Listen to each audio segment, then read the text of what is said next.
Hi, y'all. Thanks so much for joining me. Today, we're going to be talking about parliamentary procedure, aka Robert's Rules of Order. My name is Holly Mays. I work as the Assistant Director of Governmental Affairs here at Associated Students. Prior to holding this position, I held the position as a legislative liaison, where I did Robert's Rules of Order training, which is how you find me here with you today. In this training, we're going to go through parliamentary procedure in the context of our boards, commissions, and units. And so how you would run a meeting if you're a chair, and how you would participate in a meeting if you're a member. And so what I'm going to go through is a standard procedure here, some objection procedures, amendments, and points. And then later towards the end, we're going to talk about some ways that you can implement that in your group meetings.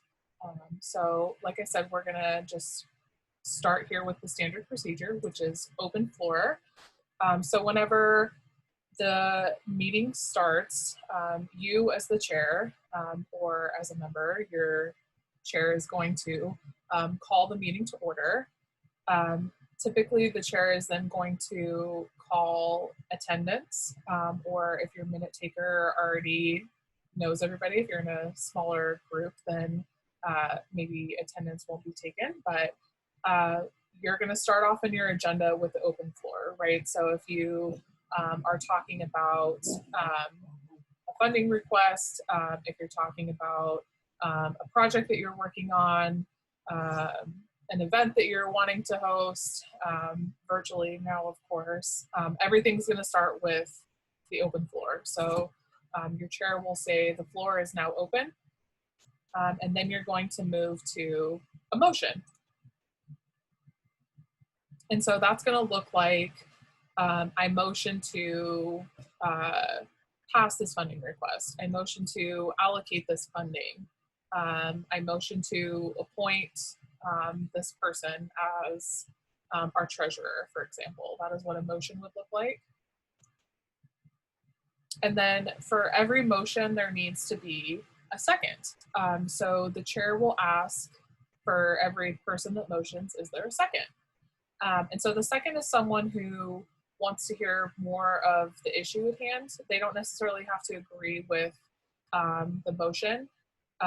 They just want to see the vote move forward in the process, right? So once there is a second, then that's kind of the indication that you're wanting the procedure to move forward to discussion and potentially move further forward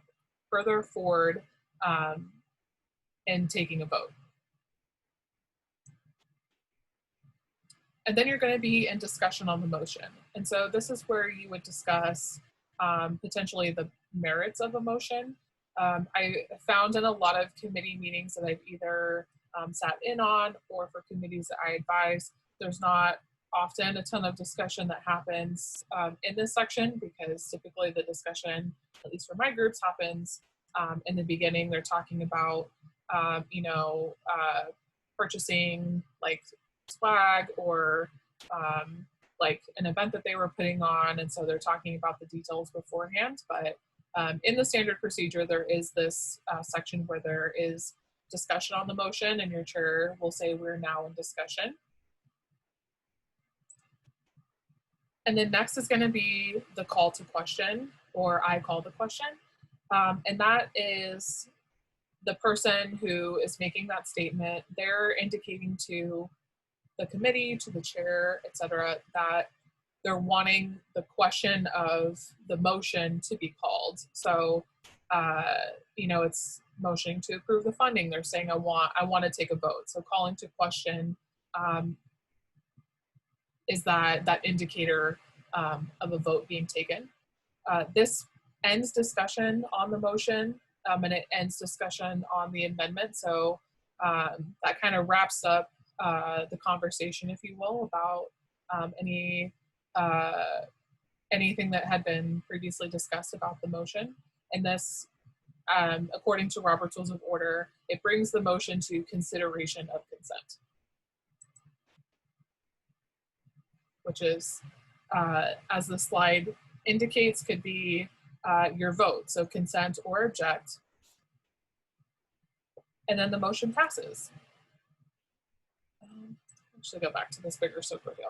Okay, so just to recap the standard procedure really quickly here before I move on to objections or amendments or points.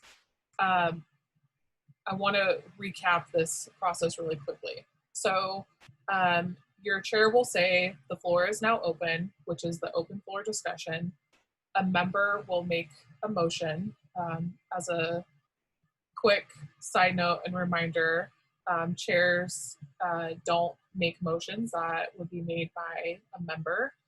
So a member would motion to pass a funding request, and then another member will second that motion after your chair will ask, is there a second? And then once there's a motion and a second, you will go into discussion on the motion. Another person will say, call to question. The chair will then say, a question has been called. Is there an objection to call the question? And then you will say consent or object. And then based off of those votes, the motion will pass or fail. So I'm going to pause here in this presentation really quickly just to see if anybody has any questions about this standard procedure right now before I move on to objections. Feel free to raise your hand. Let's see if I don't see any raised hands, so I'm going to go ahead and move now towards objections. Let's see if it'll let me. Okay. So there are two types of objections that we're going to cover today in this presentation. The first being objection to consent, and the second being objection to call to question. So we're going to start with objection to consent. And this is essentially your no vote, right? So in the standard procedure, when the chair says, a question has been called, is there objection to call the question? And you say object or consent, that's where these two objections kind of come into play. And so if you object at that moment, right after the chair says a question has been called, is there objection to call the question? They're going to ask you, did you object to consent or did you object to call the question? Objecting to consent, if you say such, right, I've objected to consent, that means that you are voting no. You have an objection to the motion at hand. So that could be, in the examples that I've used, right, a funding request, an appointment, an event that you're putting on, et cetera, whatever it may be that has been motioned for. And so what happens after an objection to consent is a hand vote. And so the reason for this is because different motions are going to have different thresholds for passing according to Robert's Rules of Order. So there are certain things that require a 2/3 vote, and there are certain things that require 50% plus 1 vote. So when there is not unanimous consent, your minute takers are going to want to record the amount of yes votes and the amount of no votes. And in order to do that, they're going to need to collect the amount of yes votes and the amount of no votes, which is done by a raise of hand. So your chair will ask everyone who votes yes to raise their hand, and then everyone who votes no to raise their hand, and anyone who abstains, so that your minute taker can record the amount of votes in each category. And then that vote will determine if the motion passes or fails. Okay. And then the next type of objection that I want to talk about is objection to call to question. So this objection to call to question is actually when you are saying, I don't want the question to be called, meaning I don't want a vote to be taken. And so this can get a little complicated based on these other factors that are here. So I'm going to walk you through these different arrows and kind of where they point to. So as a member, if you object to call to question, your chair is going to ask you, do you withdraw your call to question? Saying kind of, do you take it back? And that is what this square here indicates, withdrawal to call to question. And if you say yes, then you're going to go back into discussion on the motion. If you say no, that you would still like a vote to be taken, then you're going to go into a vote to vote, which is the way that we determine consent for whether or not we're taking a vote, right? At this point, there's a disagreement, right? There's a person that's called to question. There's a person who's objected to call to question. So now you all as a committee are going to take a vote and determine, okay, are we going to take a vote or are we not going to take a vote? And that's what a vote to vote is. And so your chair is going to collect the amount of yes votes, the amount of no votes, the same way you would with any other vote. And if it fails, the committee has then determined we're not going to take a vote, so you're going to go back in discussion on the motion. If the vote to vote passes, the committee has determined that yes, we are going to take a vote, and then your chair will conduct a hand vote so that we can determine the amount of people that voted yes, the amount of people that voted no, and the amount of people that abstained. Okay, so I'm going to pause again. Does anybody have any questions about objections at this point? Feel free to put any questions in the chat or use the raise hand function, or just unmute yourself. That works too. I don't see any raised hands. If I wind up not seeing you, please feel free to unmute yourself, because I am seeing you all in little squares and I don't want to miss you accidentally, but I am human and may, so feel free to jump in if you have any questions. Okay, and so next we're going to talk about amendments.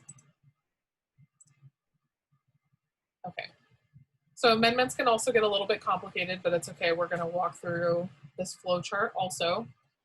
So if you have made a motion and you realize that you said something wrong, meaning that like I am voting or I'm motioning to allocate $300 for t-shirts, and I made a mistake in the amount, right? It should be $200, and I want to amend the motion. Or maybe another member in the committee realizes that, oh, I want to change this to $200, right? So in my example, it could be a mistake that like I made and just saying something wrong. It could be that any one of the members want to literally amend or change the motion language that's at hand. You're going to want to go through this process. And so your chair is then going to ask, is the amendment friendly with the first? And so this is a way to kind of respect the intention of the person that made the original motion. Like, does this align with what you were thinking, your purpose for when you made the original motion? Like, is this okay with you in a sense? And so you as the motion maker have two options. You can either say, yes, the amendment is friendly with the first, or you can say no, that it is not friendly, or it is unfriendly. And so let's start with the right-hand side here on the friendly. So if the chair asks you, is it friendly with the first, and you say yes, the amendment becomes the new motion, right? So in my whoops example, I should have said 200, and instead I said 3. One of the other members in my group motions to amend the motion to $200 instead of $300. It's friendly with me. That becomes the new motion, and now then we're going to vote on that $200. And the reason why going through this process is really helpful is so that we can kind of record that process that you all are going through as you're making decisions. So instead of just kind of starting over, this is really helpful to see the process that you all are going through. And so that amendment side of things are a little bit more simple, right? So You motion to amend the motion. Is the amendment friendly with the first? It is, it becomes a new motion, and then you can discuss it and vote on it the same way you would any other motion as you go through the standard procedure. And then if your amendment is not friendly with the first, then your chair is going to go through this process here on the left, and they're going to ask, is there a second for the amendment? If there's no second, the amendment is going to die, as you can see here in this red arrow. And then you're going to go back into discussion on the original motion, right? There's no support, right? Like when I was talking about how a second for an original motion is another member saying like, yes, I want to see this move forward to have a vote taken. When there's no second on an amendment, it's the same way, so there's no other person in the committee that's wanting to see that amendment being pushed forward to a vote, and so that's why it dies. And then if there is a second for the amendment, then you all are going to vote, right? So this is again another issue where we're seeking consensus. So if there is a member that is saying, yes, I want this amendment, the person that originally made the motion is saying, no, I don't, I want it to stay how it is. The way that we resolve that and achieve consensus, if you will, is to vote on the amendment. And so if that vote passes, the committee has determined this amendment is now the new motion. You go into discussion on the new motion. If the vote fails, then you go back into discussion on the original motion, right? The group has determined that they do not like or do not want the amendment. Are there any questions about amendments?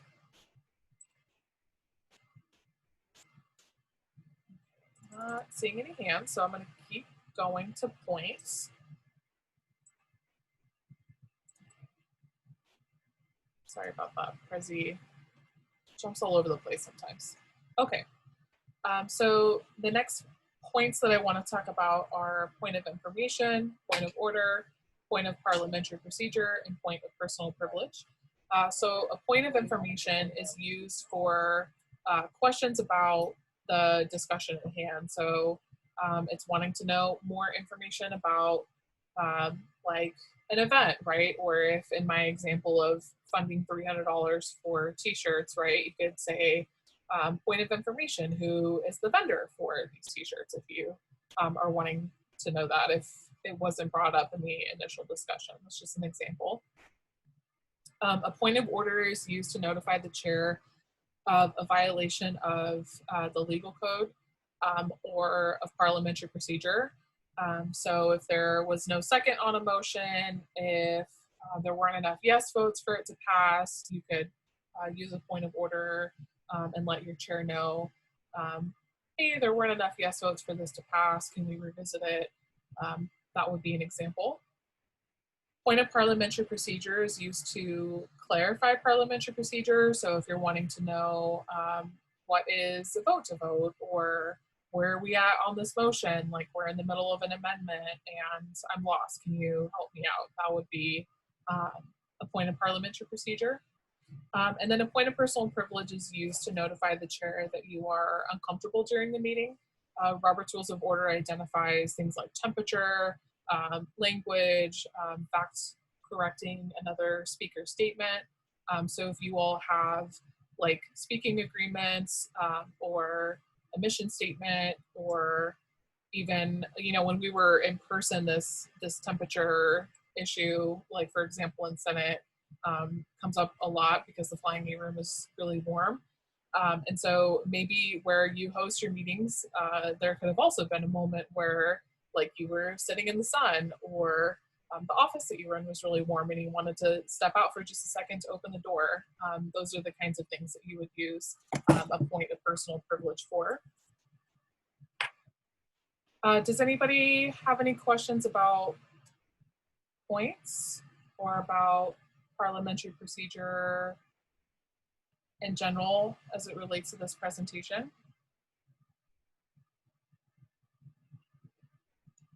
Okay, I'm going to stop my screen share really quick. I have another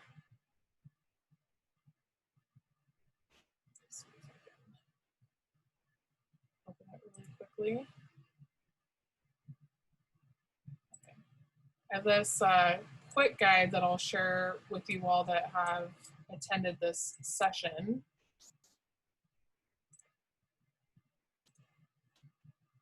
Okay. All right, so I created this quick guide sometime last year, I think a little bit before fall quarter, that is kind of like a chart, if you will, about actions here on the left-hand side, the things that you would say if you need recognition from the chair, if it can be debated, can it be amended, and the votes needed. And so I found this to be really helpful for me when I joined AS and I was learning Robert's Rules of Order. I was given a chart really similar to this, so I could see, like, okay, if my group is wanting to do any of these things, right, like vote on a motion, right, consent or object, or they want to end discussion, or they want to table something.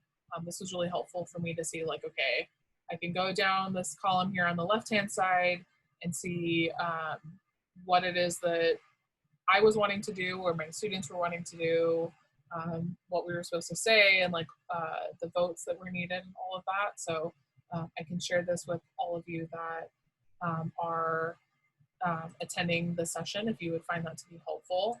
And then I want to talk a little bit about what Robert's Rules of Order could look like in some of your BCU meetings. I'm going to open up the minute taker template here in my drive. Like I said, if anybody has any questions, feel free to jump in, because I'm going to be looking here for just a second. And so I share all of these different points with you, not to say that you need to follow every rule exactly so. The purpose really of Robert's Rules of Order is to give some like structure and guidance to the meeting, to the conversations, be able to help ensure the democratic process. It helps with like recording purposes, right? When we're like taking minutes, so that your minute taker is able to record the amount of yes votes, the amount of no votes. They're able to record the motions that are made. Those things are super important when we're thinking about our record keeping, of course, because we need to record how our decisions are made as a part of the association. And so that's super helpful when there's like, at the very least, clear motions that are made. And so let me pull up this template. I would love to hear from you all how you've used Robert's Rules of Order in your meetings already, if you're familiar with it, if you're not. Are there any like challenges that you've faced in your meetings before, or maybe you haven't had a meeting at all? I would love to hear from you all on the call today.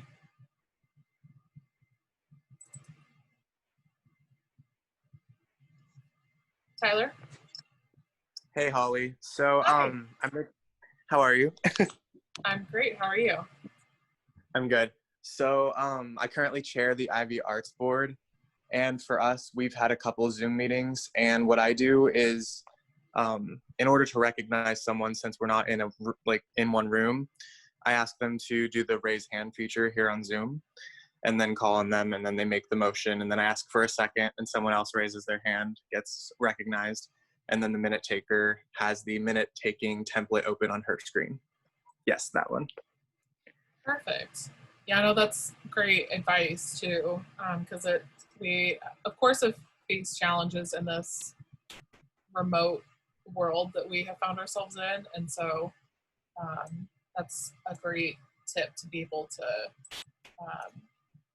amend that like recognition piece to using the raise hand function on Zoom. So thanks for sharing. Okay, so if you all haven't seen this yet, I'm happy to share this with you. But this is what like a blank, uh, like very not at all personalized agenda template looks like, or also minute taking template, because once the agenda is created, the minute takers will then take minutes within that already created agenda. And so you can see here, your minute taker is going to fill in like the date, the location, um, their name. Your chair is going to call the meeting to order. They're going to input the time. This is where roll call is taken. And so this is kind of what some of your motions are going to look like if anybody is absent, right? You can make a motion to excuse the absence of a member, and then you all will vote on it. If there's a proxy sent for somebody that is absent, there could be a motion to approve the proxy of a proxy for rather a member. If you have anybody that comes to speak at public forum, there isn't really motions made in this section other than if somebody wants to speak more than 2 minutes. The same with any reports that you make. And then you'll have more motions when you motion to accept the agenda. If you have consent items or any action items are where you're going to find your like business. So if it's, like I said, like hosting an event, starting a project, purchasing something, any decision making that happens would be made in this action items section. And then any discussion topics or items would be held in the discussion items section. And so that would be kind of what some of the motions would look like as you're working through your committee meetings, is thinking about, what kinds of, if you're a member, what kind of motions would you be making in these different areas? So you would be consenting to business items, or maybe you have thoughts or input that you're contributing to discussion, things like that. That's kind of what this would look like. And so I like to give as many tools as I possibly can for like how to utilize Robert's Rules of Order, so you don't find yourself in a situation where you've never heard about like how to make an objection, even if you may never use it at all. And so I hope that that is helpful. Are there any other questions, thoughts, concerns, challenges?